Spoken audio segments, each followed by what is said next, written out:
Hello, welcome to the Rio Gaming Nexus YouTube channel. Make sure to like, share, and subscribe. Enjoy the video, and thanks for watching. Marvel Zombies Part 4: The Hunger in the God's Head. Picture this: Nowhere isn't just some random planet.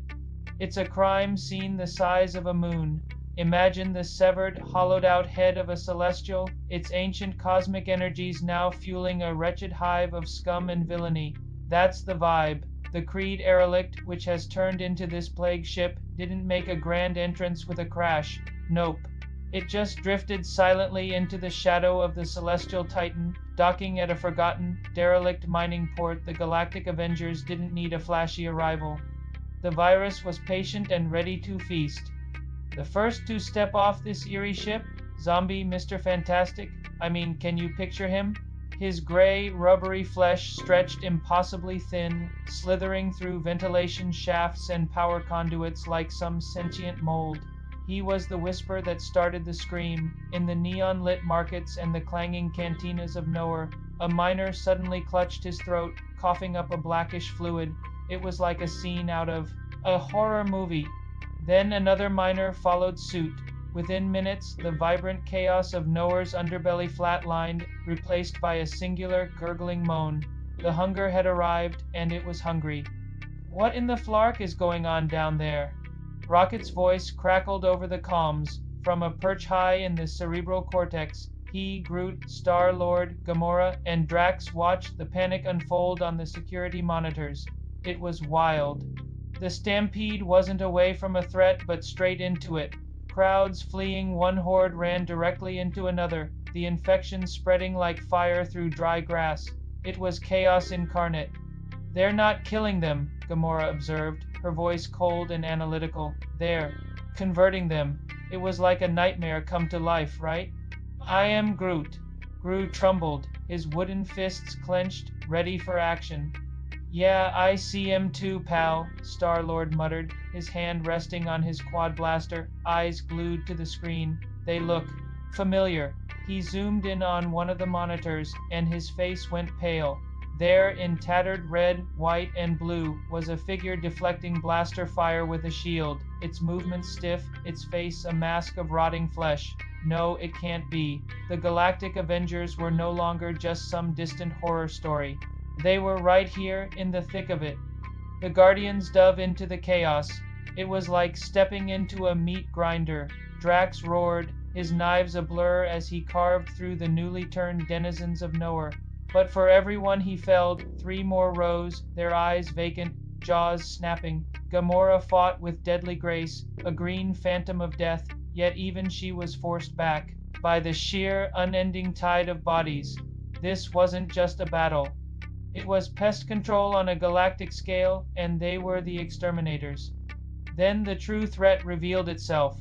Iron Ghoul descended from the sky, cosmic energy crackling around his armor. Analysis, pathetic resistance, his voice droned, devoid of emotion. "The biomass is sufficient, but the primary objective is geological." It was chilling, right? Rocket, perched on Groot's shoulder, unleashed a torrent of ordnance from a custom-built particle cannon.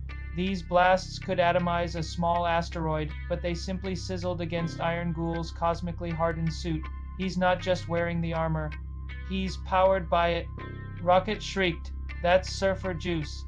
It was a desperate situation, and they needed a plan fast. The Ghoul barely registered the attack. His focus was on the ground beneath him. With a gesture, he fired a concentrated beam of energy that bored deep into the Celestial's bony crust, aiming for the medulla oblongata, the brain stem. The entire station groaned, ancient energies flaring in response. "He's not here for the people," Star-Lord yelled, dodging a lunge from a skeletal, howling Wolverine. "He's here for the head." It was a race against time, and the stakes couldn't be higher. A monstrous roar echoed through the cavernous space, and the zombie Hulk landed among them, shaking the very foundations of Nowhere. Drax, seeing the ultimate challenge, met him head-on. Finally, "A true battle," he bellowed. "But let's be real. It wasn't a battle, it was an execution." The Hulk, empowered by cosmic radiation and weeks of insatiable hunger, swatted Drax aside like he was nothing, his green hide impervious to Drax's blades. In a brutal moment, he pinned the destroyer and, with a sickening crunch, bit deep into his shoulder. Drax screamed not in pain, but in horror as the cold, viral fire began to consume him. Can you imagine the horror of that moment? Fall back. Now, Gamora commanded, dragging a stunned Star-Lord away from the scene. Groot formed a wall of interwoven branches, shielding their retreat, but even his form was splintered and broken by the relentless assault. It was a scene straight out of a nightmare, and they were living it. They regrouped in the Continuum Cortex, the teleportation hub at the center of nowhere. The station was lost. Drax was lost. Hope was fading like a distant star. We can't fight them. We can't kill them. So we move them, Rocket said, his paws flying across a control panel. I can use the Cortex to jump the entire station, not across the galaxy, but out of it. Somewhere they can starve for eternity. It was a bold plan, but would it work? It'll take all the power Nowhere has left, Gamora noted, her eyes glued to the energy reserves plummeting on the main screen. More than it has. Groot stepped forward, placing a hand on the central energy conduit. I am Groot.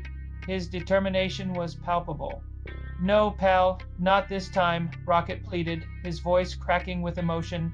There's gotta be another way. Groot simply smiled, a sad, knowing look in his dark eyes. He plunged his arm into the conduit, and the dying celestial head roared to life. Lights flared, the cortex spun, and raw, unimaginable power surged through the system. Tendrils of green energy grew from Groot, weaving into the machinery, his body becoming the heart of the machine. It was a beautiful sacrifice, but would it be enough? The doors to the cortex buckled. Zombie Thor, eyes blazing with necrotic lightning, smashed through, Mjolnir held high. He was followed by the Hulk, his mouth dripping with Drax's blood, and the rest of the ravenous horde. It was a scene of impending doom. Peter, go! Gamora screamed, meeting zombie Captain America's shield with her god-slaying sword. The clash was fierce, and the stakes couldn't be higher.